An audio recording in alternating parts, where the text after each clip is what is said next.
So right after I graduated from high school, I drove up to Ohio State University and I got all the papers and all the information I needed to apply because I was excited to go to school to get a degree in music. I had been a musician and playing in bands since I was 14, 15 years old. And that was my thing. That's who I was. That's what I felt was my calling in life.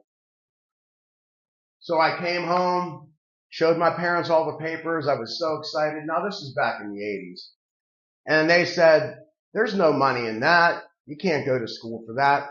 Plus they had to pay for it. Back then you couldn't just get student loans.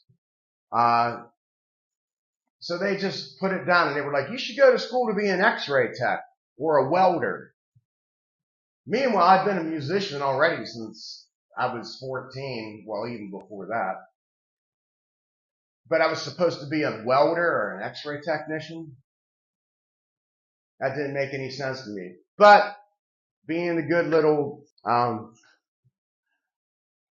programmed person that I was, I became an x-ray tech. We've been taught we have to work our fingers to the bone to be successful in life.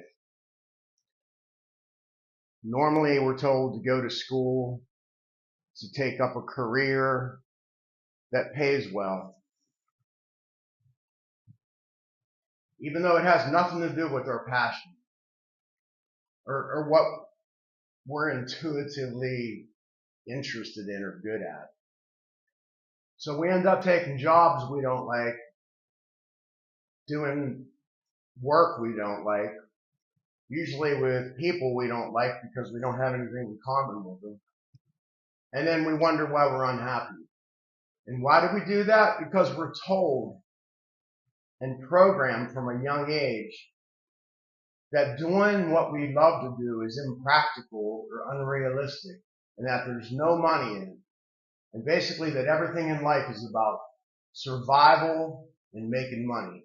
And we conform to this to meet societal norms and financially compete with one another. The Joneses, whoever they are. Everyone does this, right? Unfortunately, most of us do.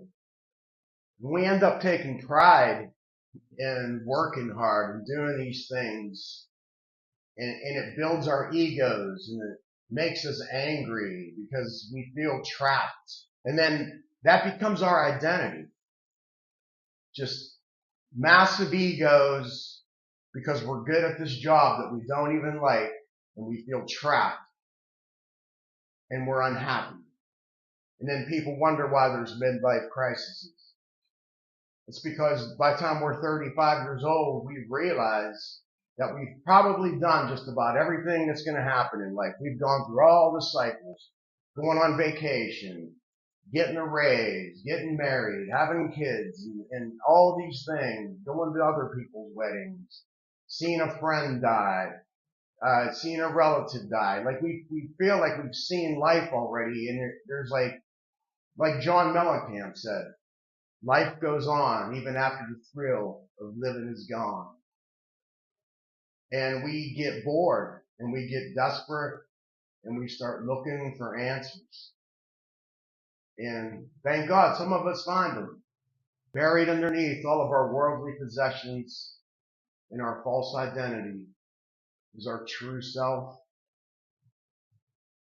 and the divine inspiration we were put here to discover and share with the world. So we decide to change. And this is when we realize the power of the subconscious mind. Because no matter how hard we just try to be different, we can't. We can pull it off for a couple hours, maybe a couple of days, but we always keep going back to that old familiar thing, that old familiar habit, those old familiar thoughts, those beliefs that are instilled in us from our birth until 7, 8 years old. We realize that we've been living in fight or flight survival mode for the last 20, 30, 40, how many years? However many years. And we want to find a way out. We want to find a way to turn this around and steer the boat in a different direction. Because until we do, we're blind to the possibilities around us. We have tunnel vision, and that's natural because we have a system in our brain called the reticular activating system, and I've talked about this before, that lets us only pay attention to and notice things that are important to us or things that we deeply believe. So until we change those deep beliefs within our subconscious, it's almost impossible for us to even recognize potential opportunities. We get what we expect. We receive what we radiate. Everything is frequency. If we're tuned into fear and lack, that's what we'll receive back. When we live in the present moment and stay tuned to the infinite intelligence within us, we're led to doors that'll be opened and end up where we belong in life. And it's not up to us to figure out how to get there. It's up to us to trust and believe it's going to happen and keep our vibe and our emotions high as we just enjoy each day, each moment of the day, whether we're working or just hanging out with our family. Just be in that present moment. So how do we do this? We have to change our subconscious mind. I'm going to give you a couple ways to do that right now. Mentally rehearse who you want to be, where you want to be, the things you'd like to have, and vividly imagine these things. The trick is we have to be in alpha or theta brainwave states when we do this. Otherwise, it doesn't really get into our subconscious. We're just thinking of it in our conscious mind, and that's only 5% of what we use each day. Our subconscious mind is 95% of what we use all day long. We run on autopilot. We have things memorized. And unless we get into our subconscious mind to change things, nothing changes. Now we can get into alpha or theta states. The easiest way is by meditating and deep breathing. Once again, there's all kinds of YouTube videos about meditations, guided meditations, deep breathing. You can find them all over YouTube. Choose somebody you like, something you can relate to, and start doing that.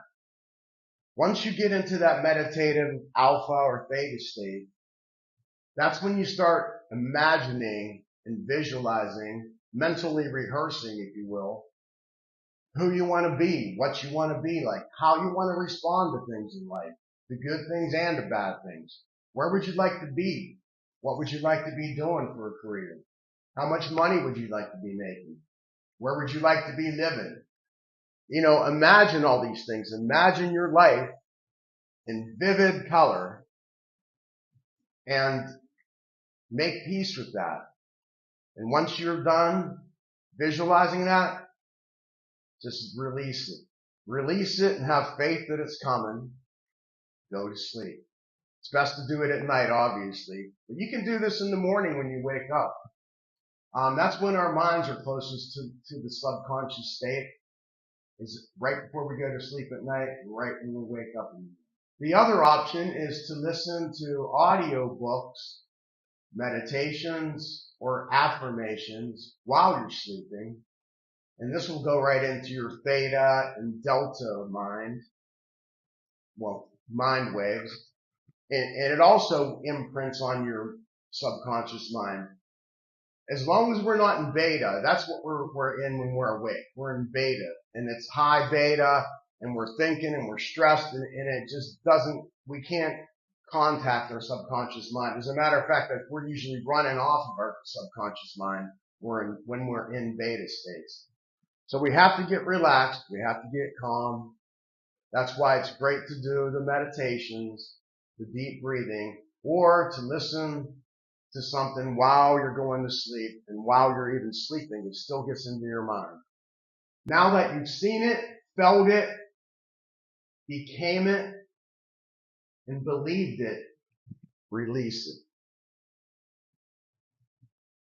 That way you're not resisting and hoping and watching for it to happen. If you're doing that, you kind of push it away because you're not in faith. You're living in lack if you're still always looking for it.